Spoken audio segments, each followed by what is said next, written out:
মাছটাকে আমি ধুয়ে নুন হলুদ মাখিয়ে রেখেছি। আজ আমি করব দই চিংড়ি। প্রথমে আমি কড়াইতে তেল দিলাম,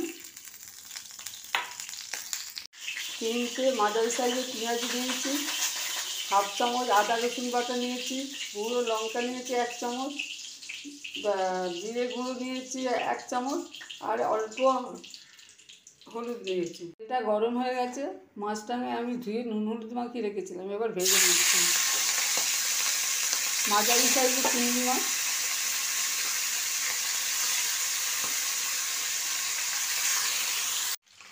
মাছটাকে হালকা করে ভেজে নিয়েছি। এবার কড়াইতে তেলেতে আমি জিরে ফোড়ন দিলাম, 4টে শুকনো লঙ্কা কাঁচা লঙ্কা দিলাম। এবার ফোড়নটা গরম হয়ে গেছে, এতে আমি মাঝারি সাইজের 3টে পেঁয়াজ দিলাম।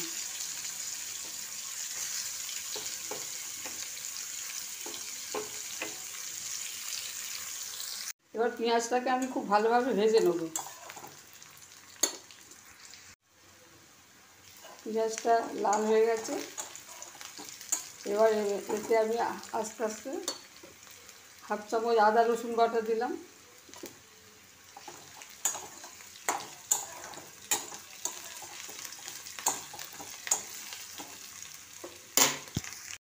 এবার এতে দেবো লঙ্কা গুঁড়ো, জিরে গুঁড়ো আর হলুদ গুঁড়ো।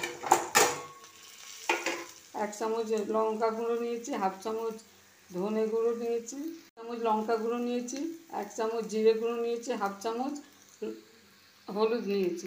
এবার মশলাটাকে আমি খুব ভালোভাবে ভেজে নিয়ে এতে আমি দেবো 1/2 বাটি দই। 1/2 বাটি দই খুব ভালোভাবে ফেটিয়ে রেখেছি। এবার আঁচটা কমিয়ে আমি দইটা দিয়ে দিলাম।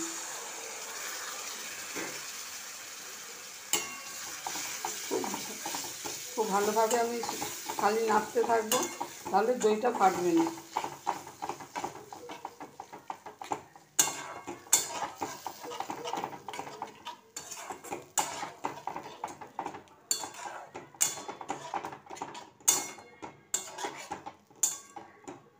এবার এতে দেবো আমি নুন আর পরিমাণ মতো মিষ্টি।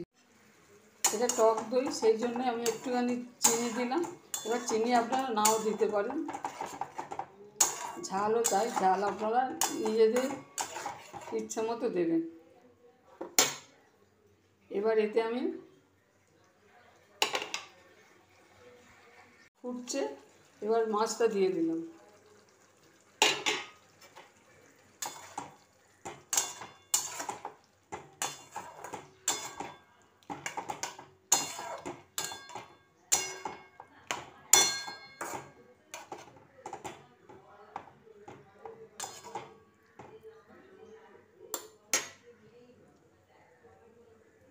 এবার একটু কষিয়ে নিয়ে আমি জল দেবো। বাটিতে দইয়ের বাটিতে একটুখানি জল দিয়ে ঢেলে দেবো।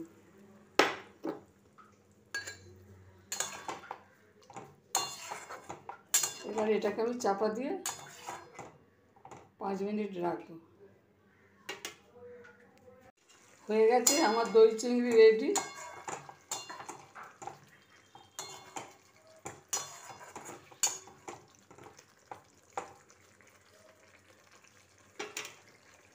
আমার দই চিংড়ি রেডি হয়ে গেছে।